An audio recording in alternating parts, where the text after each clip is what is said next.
अस्सलाम वालेकुम मेरे सारे और प्यारे दोस्तों, कैसे हैं आप। मैं हूं आपका होस्ट मोहम्मद आज़म समीर। जनाब, मुल्क है जी तुर्की। उसके हमने स्टडी वीज़ा की बात कर ली है, उसके हमने टूरिस्ट शेंजन वीज़ा की बात कर ली है। आज हम जो बात करेंगे ना, वो करेंगे इसके जॉब वीज़ा की।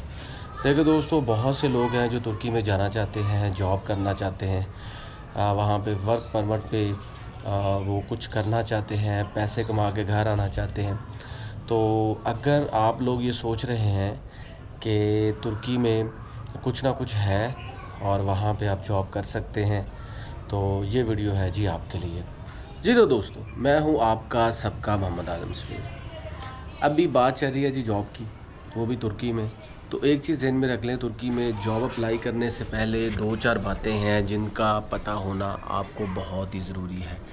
पहली बात तो ये है कि वहाँ पे अगर आपको तुर्किश लैंग्वेज आती है ना, तो आपके चांसेस बढ़ जाएंगे। अगर आपके पास तुर्किश लैंग्वेज की सलाहियत नहीं है, आप बोल नहीं सकते, तो फिर आपके लिए मसला है। तो इसलिए first of all you should prepare your Turkish language in a perfect way. Listening, writing, ये सारा कुछ आपको आना चाहिए। दूसरी चीज़ ये है दोस्तों कि आपने वहाँ पे जो भी जॉब करनी है उसके लिए आपके पास इनविटेशन लेटर या जॉब ऑफ़र लेटर होना ज़रूरी है।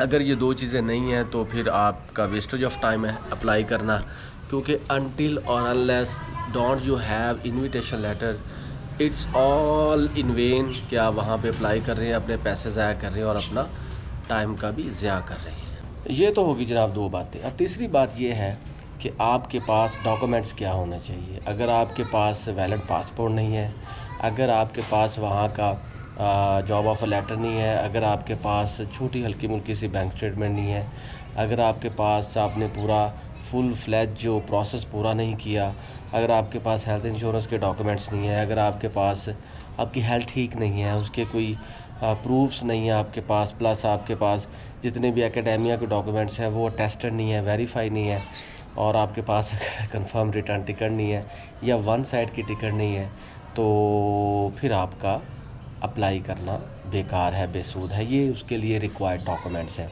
इसके साथ साथ जनाब आपके पास जो मोफ़ा से अटेस्टेड पुलिस करैक्टर सर्टिफिकेट होना चाहिए।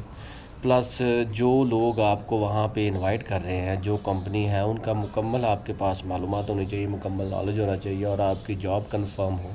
आपके उनके साथ तमाम मामला तय पा चुके हों कि कितनी सैलरी है, कितना टाइम आप वहाँ पे रहेंगे, 6 माह का वीज़ा है, 1 साल तक रहेंगे, 2 साल तक रहेंगे, तो ये सारी चीज़ें आपकी फाइनलाइज होनी चाहिए। मीन्स टू से कि आपके पास तमाम डॉक्यूमेंट्स होने चाहिए जो मोर और लेस किसी भी शेंजन वीज़ा के लिए चाहिए होते हैं। वैलिड आपका पासपोर्ट होना चाहिए और दूसरी चीज़, आप पे कोई कदगन ना हो, कोई जुर्म ना हो, आप सिविलाइज शहरी हों। तीसरा ये है, वहाँ का जॉब ऑफ़र लेटर होना चाहिए और बाकी तमाम चीज़ें, आपकी टिकट होगी, आपकी हेल्थ इंश्योरेंस होगी, आपकी तस्वीरें होगी, ये सारी चीज़ें आपके पास होनी चाहिए। और कोशिश ये करें कि किसी अच्छे हॉस्पिटल से, जो रेकमेंडेड हॉस्पिटल्स हैं, वहाँ की रिपोर्ट्स बनवा लें ताकि कोई मसला ना हो। अच्छा जी, अब जो मेन चीज़ है वो है जी प्रोसेस दोस्तों, बहुत से लोग जानते नहीं हैं कि इसका प्रोसेस क्या है, तो इस सिलसिले में मैं आपको बताता चलूँ कि इसका प्रोसेस बहुत ही आसान है। आपने करना ये होता है कि सिर्फ़ और सिर्फ आपने एनातोलिया के ऑफ़िस जाना होता है इस्लामाबाद में। वहाँ पे आपने पहले अपॉइंटमेंट ले ली, उनसे ईमेल कर लें, कॉल कर लें, भाई ये मेरे तमाम डॉक्यूमेंट्स रेडी हैं, ये जॉब है, इसके लिए मैं वहाँ पे जा रहा हूँ, मैं इंजीनियर हूँ, मैं प्लम्बर हूँ, मैं टीचर हूँ, मैं जो कुछ भी हूँ, आपने वो बताना है। आप क्योंकि ये आपके कवरिंग लेटर और सीवी में सारी चीज़ें मेंशन हो तो वो बेहतर है। अच्छा जी, अब वो आपको अपॉइंटमेंट दे देते हैं, वो कहते हैं जनाब फ़लाँ डेट को आ जाएँ। जब आप वहाँ पे जाएंगे तो फिर आपको वहाँ पे ये सारा प्रूफ करना होगा अगेंस्ट योर एप्लीकेशन के आपकी एप्लीकेशन जॉब की है, तो उससे रिलेटेड सारे डॉक्यूमेंट्स हैं। If you have all the documents related to your job visa, so then आप अपने डॉक्यूमेंट्स वहाँ पे सबमिट करेंगे, वहाँ पे छोड़ेंगे। फ़ीस 58-57 हज़ार है जी सिंगल एंट्री के साथ, या मैक्सिमम 60 हज़ार लगा लें, इससे ज़्यादा नहीं है। तो उसके बाद जनाब 15 से 30 दिन तक आपको वेट कराएंगे और फिर आपको वीज़ा मिल जाएगा, तो फिर आपको वीज़ा मिल जाएगा। ये छोटा सा आसान सा प्रोसेस है, कोई टफ़ चीज़ नहीं है, कोई मुश्किल नहीं है। बस आपने फ़ोकस ये करना है कि आपकी डॉक्यूमेंटेशन कंप्लीट हो और जो जॉब आप तलाश रहे हैं उसका आपके पास जॉब ऑफ़र लेटर भी होना चाहिए। वहाँ पे रहना, खाना पीना, ये सारी चीज़ें फाइनलाइज़ हो।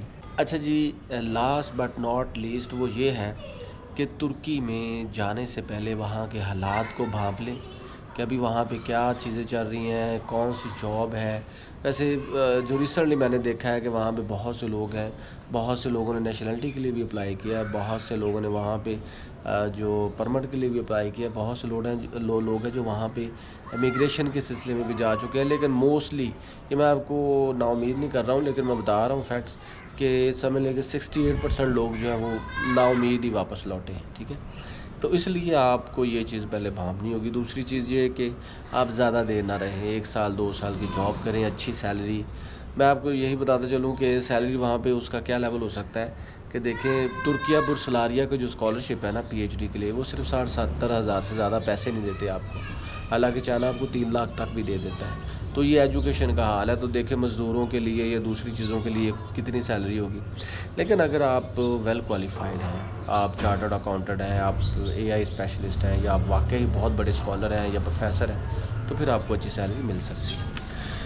तो दोस्तों, as far as me is concern, मैं कोई वीज़ा एजेंट नहीं हूँ, ना ही मैं कोई लॉयर हूँ, आपका दोस्त हूँ, आपका भाई हूँ, आपको गाइड करता रहता हूँ, और ये मेरा डिस्क्लेमर भी है। तो आज तक के लिए बस इतना ही। मिलेंगे नेक्स्ट कंट्री नेक्स्ट वीज़ा इसके साथ। तब तक के लिए अपना भरपूर ख्याल रखें। मुझे दे इजाज़त। अल्लाह हाफिज़।